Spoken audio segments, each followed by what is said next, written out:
Mga katropa, tuturuan ko kayo kung paano or technique magsindi ng super kalan na walang lighter.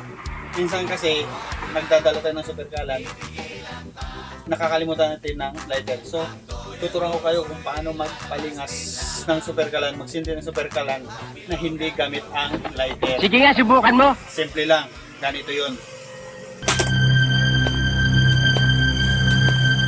Bubuksan.